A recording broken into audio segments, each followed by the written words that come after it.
One thing that stands out very dramatically in Mark's account of the Passion of Jesus is the constant betrayal and the constant denial of who Jesus is.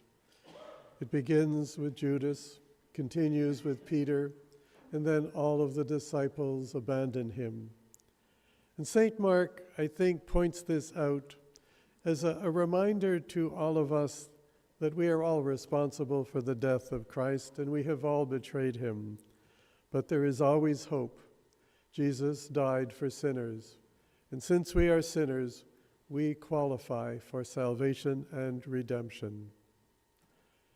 But Jesus is constantly asking people to walk with him, constantly asking them to watch with him. And as we start the events of Holy Week, that invitation goes out to each one of us as well. You know, so often I hear people say, well, it's not important to go to church on Sunday. It's a luxury. It's an extra. But yet, to say that is to say that Christ really doesn't have a part in our hearts and in our lives. It's a modern way of denying Christ and the debt of salvation that he has given to us. We tend to think we're our own bosses, and we tend to make ourselves gods, and we do not see the need to come and to worship the God who has created us, the God who has sanctified us, the God who has given us Jesus Christ, our Savior.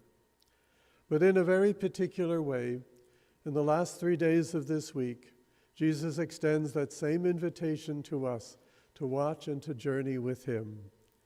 We began that journey today when we blessed the palms and joined in that procession. Yes, we did not live in the time of Jesus, but that's not to say that Jesus is not with us and invites us to walk with him as well. Again, I hear people say, well, the ceremonies of Holy Week are so long, it's not really convenient, we have other things to do. It seems to me that the Sacred Triduum in Holy Week is really a test of our faith and of our fidelity to Jesus. Do we really follow him? Or is it just a nice, convenient say, we're Catholics, we're Christians, we're disciples of Jesus? And so the Sacred Triduum, beginning on Holy Thursday evening, is an invitation to all of us to prove we are indeed disciples of Jesus Christ, that we believe he is present among us. And so we gather as he institutes the Eucharist. We gather again to listen to the Passion, this time of St. John. And especially we gather on that eve of Easter. Yes, it's a long ceremony, but we are invited to take up the cross and to follow Jesus and to place him first in our hearts and in our lives.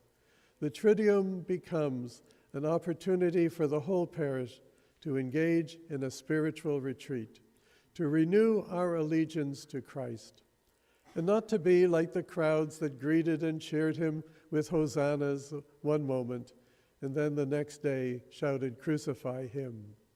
We are called to stand with Jesus. And so I extend an invitation to all of you to take seriously these celebrations, to participate in them as if Jesus were with us, because he is with us. Let us be his faithful followers.